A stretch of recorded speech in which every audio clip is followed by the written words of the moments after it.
love isn't the best place to find a lover, so the bar is where I go. Me and my friends at the table doing shots, drinking faster than we talk slow. Hey, what is up, buttercups? It is Amy and Jarrod. Jarrod, my love. How you doing, little man? Yes, I'm coming to you on a Thursday morning. I'm finally getting my days straightened out a little bit. Little man getting himself together, getting ready for school. And once again, Amy's got another day off. I'm telling you, man, I can't take much more of this. I'm about to lose my ever-loving mind, let me tell you. I hate this, like, with not working. It's driving me up. Well, I can't believe I'm going to say this. I cannot wait to go to work tomorrow. I am so excited to go to work tomorrow and get out of this house for a while. So, yeah, we're just waiting for some buses to come up here, you know. It's about, I don't know, about 10 after 6 in the morning. Yes, I start my mornings extremely early. Yeah, so we're just going to see where the day takes us today. My well-planned intentions are to start undecorating. We'll see how far that goes. Again, we have only a half day, so it's like, it doesn't really give me a whole lot of time to really do a whole lot. Some of you may ask, why am I not doing it when Jarrod's here, that he can help me? That doesn't happen. Setting up Christmas is easy breezy, lemon squeezy, no problem, you know. Yeah, trying to undecorate and put stuff away is a whole other story. Every item I put away, he takes out of the basket and puts it right back on the tree. And yeah, because he doesn't want to undecorate. So, yeah, so fun times, let me tell you.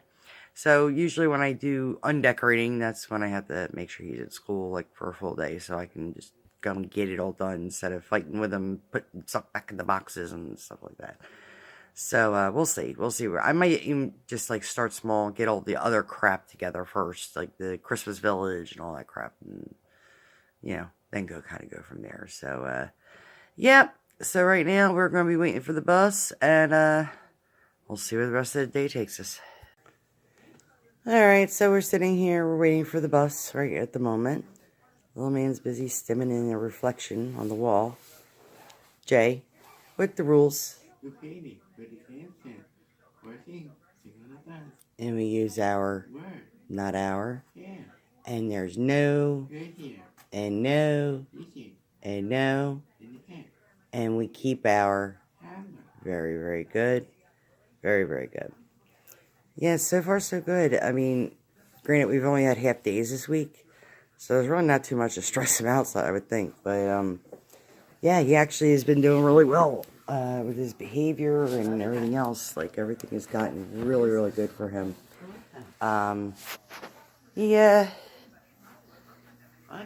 He's been just, you know, being Jarrod, doing his thing.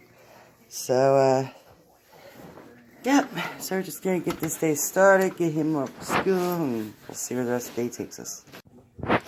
Hey guys, well, I'm still waiting for the bus. It is like 6:32. Yeah, you know what, I can't wait for this IU to kick in, because this is getting ridiculous. Every time they come to pick him up, and it's getting later and later and later, and driving me crazy. So, yep, still waiting. Hey, what is up, my buttercups? It is Amy and Jarrod. Jarrod, my love. Yes, and we are come to you Wednesday, early afternoon. It's like before noon. Mr. Man just got home, so we're just gonna take a quick run around the store, and that's pretty much it. And then we're gonna be waiting for team to come over. We got Mr. Jerry and Matthew coming over this afternoon. So yeah, I don't know, the last couple days have just been so blah. I could think with the half days and the rain and we're coming and the snow that we had and everything else, it's just thrown so much off. I don't know why. So, yeah, so we're heading out to Wawa now. I can feel your energy pulsating down my spine. Oh, oh. I am not the enemy. No need to run and hide. No, no. But as the night draws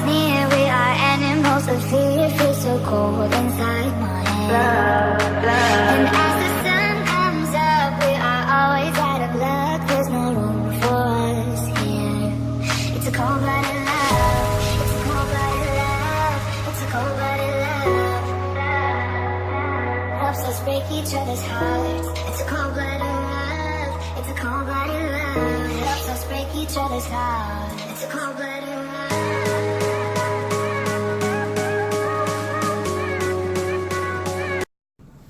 Alright guys, well, we got our little Wawa run in.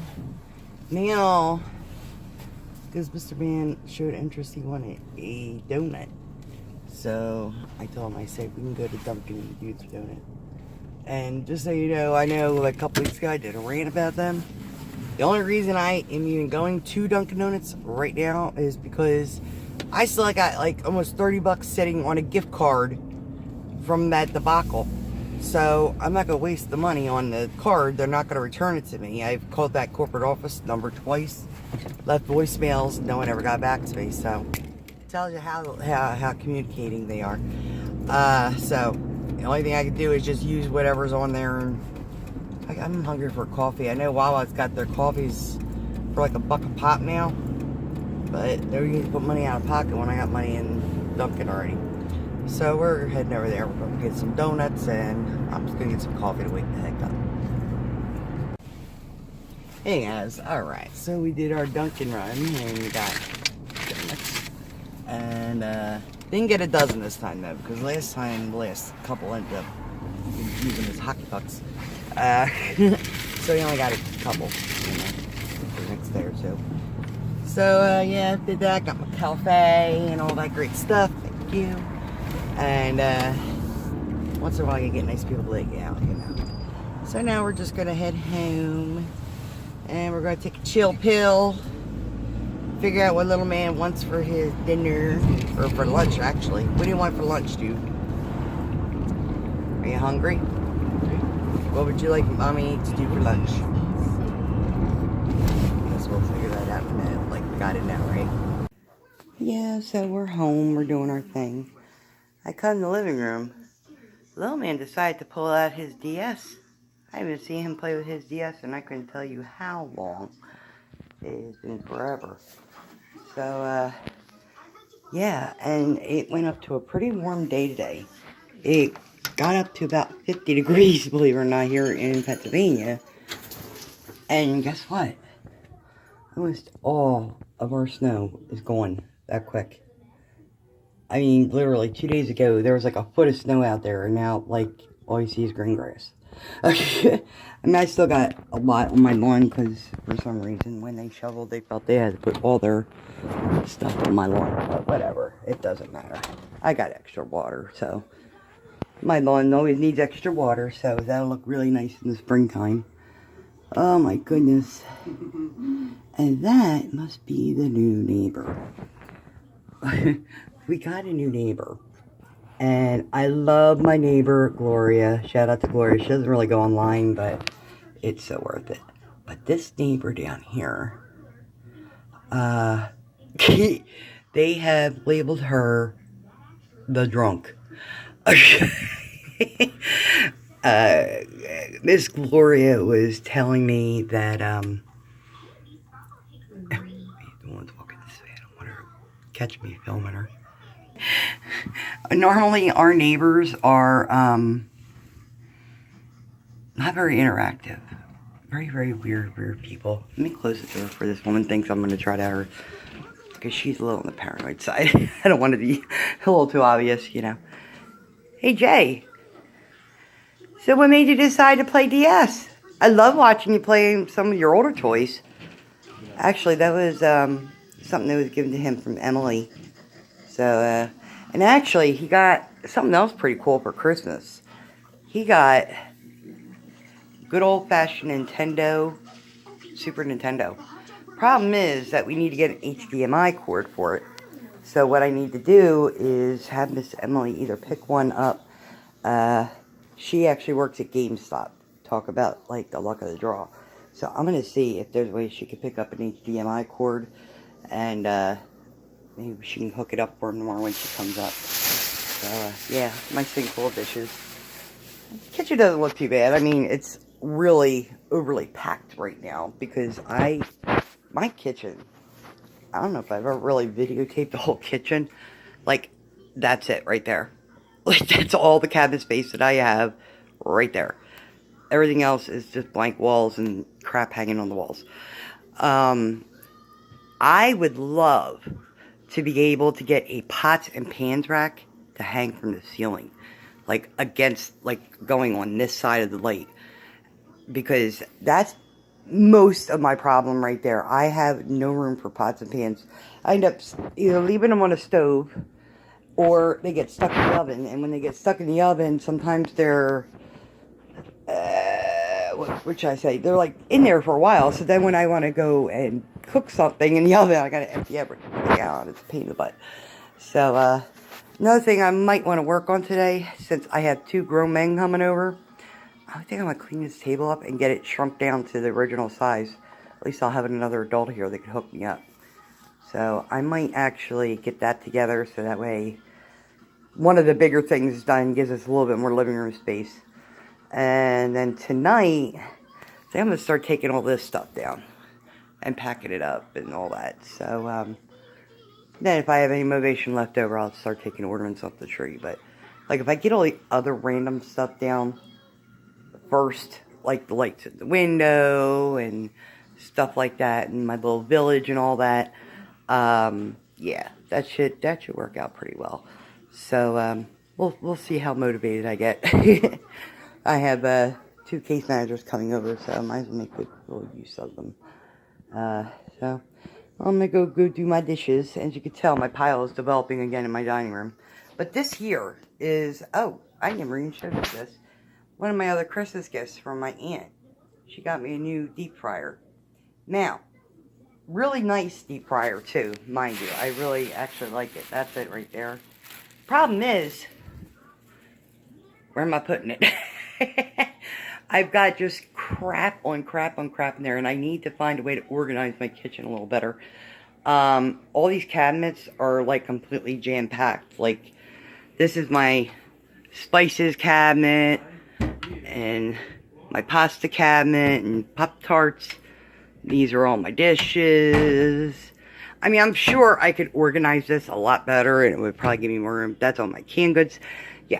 And then under here, whatever pots and pans I don't use on a daily basis, I put in there. And the cabinet goes all the way back that way. But I can't put stuff back that far because I can't get under there sometimes. So, yeah. And trash that has to go out eventually. I'll probably do that in the morning. I don't feel like having to walk out to the dumpster. So, I'm going to start getting these dishes cleaned up. I want to get that table cleaned off, so at least we can get the table back to normal. Hey, what is up, guys? It is Amy. It is Thursday evening.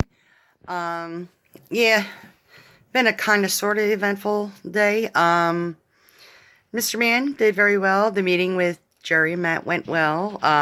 Just kind of updated and everything, and they both agreed wholeheartedly with what I said. His demeanor, behavior has completely improved by like 90% at least in comparison to what it was when he was on the other medications. They were just like really happy to see him happy for a change, because the whole time that they were here, he was goofing around and laughing, and even Jerry had said, he's like, wow, he said, like, he's a totally different kid. And I'm like, yeah, I know. And I said, this is what I'm used to being around. I said, this is my Jarrod. This is what he's about, you know. Because neither one of them really worked with Jarrod when he wasn't on all this medicine. So, yeah, it was a nice real revelation. He's like, wow, he said, he's really funny. And I'm like, yeah, I know. I said, he has a great personality on him. And that was completely overshadowed by all this medicine he was on, you know. And I came up with a theory. This is going to sound a little off, but a lot of the medications he was on, or they were trying him on rather, were what I would consider clarification medications, like mood stabilizers, antidepressants, stuff like that. Stuff that kind of bring him out of that bad mood. That was kind of like the idea of what this medicine was supposed to be about. My theory, probably going to be very far-fetched, I'm sure. When he was taking all this medicine and having such horrible behavior problems and just was like really having a hard time being comfortable in his own skin and all that, I'm wondering if this could sound weird, like if the medications were providing too much clarity for him, if that makes sense. Like, in other words, like the medicine was kind of bringing him to a level where he was starting to understand more. And the more he started getting that clarity, that's when we started with the mom, dad, dee thing. And we start crying and pulling our hair and getting all upset and hitting ourselves and everything else. I'm thinking that, like, it almost was bringing him to a level where he was understanding what was going on, but just didn't know what to do with those feelings. And when I mentioned that to Jerry, he was like, that is a direction I would have never thought of going. And he says, but you know what? It makes perfect sense. So, yeah, I try a little bit here and there. You know, I try to kind of analyze everything if I can do it.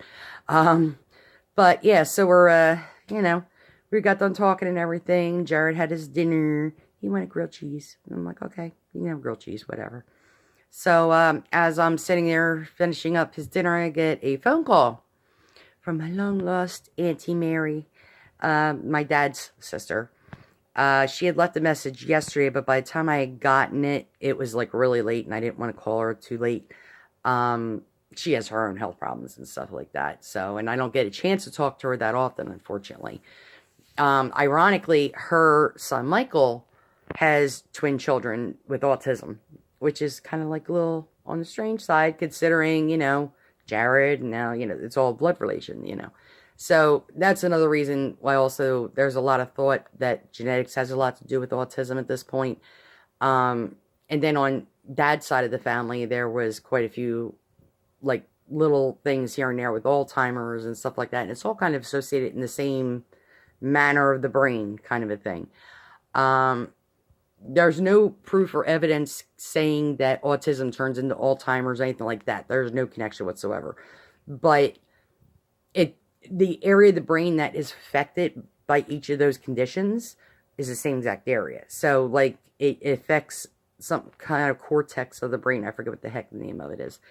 But, yeah, that's me. I'm just trying to remember some of the articles. I'm an avid reader. I am constantly on the Neurology of America websites and stuff like that. I'm talking, like, grand level. Like, I don't listen to, like, a lot of, like, off the wall, like, advice and stuff like that. I'm not, like, one of those people.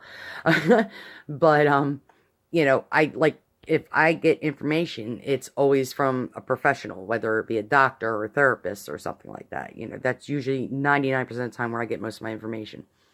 But I've learned so much about each condition because both conditions are in both generations of our family, mine and his dad's. So, also ADHD runs in my side of the family. I'm ADD. I have a niece that's ADHD. You know, I have other family members who suffer from depression and borderline bipolar and all the other kinds of crazy stuff. My dad, he suffers from PTSD and depression himself and stuff. But anywho, I was sitting there and speaking with my aunt, and I got information now. My dad is now in the hospital out in Missouri. He actually apparently had some kind of a stroke. To what extent, I'm not sure. I can't really find out too much information being here in Pennsylvania. I physically have not seen my dad in 22 years, 23 years, going on something like that. So, you know, we don't really get to talk that much other than on the phone. He's a little bit computer savvy, but not that computer savvy.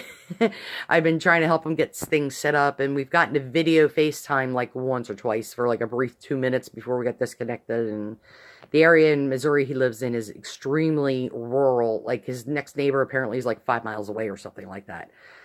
So, he had to actually contact church members to come pick him up to take him to the hospital because the ambulances don't even know where the heck he lives out there. Apparently, he lives, like, on Walton's Mountain up there, out, you know, in the sticks. Like, his backyard is a lake, apparently, and, you know, he's out there by himself. He's in his 80s, and he's, like, completely by himself. So, his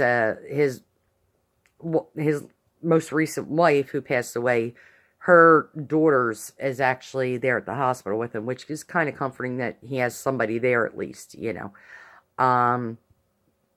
But yeah, so we're still trying to wait and hear updates and stuff. So I'm going to try to give him a call in a little while and get some updates and see how he's doing. He calls my Aunt Mary. Instead of calling 911 right away, he calls me, Mary, oh, Mary, I think I'm having a stroke. Well, what the hell are you calling Mary for? She's in Philadelphia. You up in Missouri. What is she going to do for you? My dad doesn't think sometimes. But, yeah, so apparently, like, my aunt gave him the suggestion to call a deacon of the church he goes to and stuff. And that man was generous enough to go and pick my dad up, take him to the local hospital, have him checked out. And now he's been moved to, like, St. Francis out in Missouri. Yeah, got to get some more updates to see what's going on. So, I'm going to be making a phone call or two, and I'll probably get back to you in a little bit. Hey, guys. All right. So, I spoke to my dad. You could definitely tell he has some kind of a speech impediment going on. But, I mean, his spirits are up. He's able to talk. He's like, I just have a lot of weakness on my right side. He said it's not, it's not that I'm paralyzed or anything, which is a good thing. So they're thinking he had, like, most likely a mini stroke. They're way past the time that they could do the TPA for him or anything like that. So at this point, I spoke to one of the nurses over at St. Francis is where he is at right now. Over in Cape Gradeau or something like that. I don't know. But, yeah, so I spoke to one of the nurses over there. She had just managed to go into my dad's room as I had called. And I asked my dad, I said, do me a favor, put the nurse on the phone with me. I said, I want to talk to her for a few minutes. So I spoke to her and she said, yeah, we're still like fresh trying to learn what was going on and whatever. And they're going to send him down for an MRI tonight and a CAT scan. And, by tomorrow morning, hopefully they'll have some definite results or whatnot. So, yeah, it's always something. Always something. So, yeah, with that, I'm going to probably call it a night because I'm tired and I got to close my blog out. Little man's in bed. So, yeah. So, that's about the long and the short of my day. So, give me a like and a subscribe and maybe share me around a little bit. And I will see y'all in a little while. Come on over and start up a conversation with just me. And trust me, I'll give it a chance. Now take my hand, stop, put the man on the jukebox, and then we start to dance. And I'm singing like, girl, you know I want your love. Your love was handmade for somebody like me. Come on now, follow my lead. I may be crazy, don't mind me. Say, boy, let's not talk too much. Grab on my waist and put that body on me. Come on now, follow my lead. Come on now, follow my lead. I'm in love with the shape of you.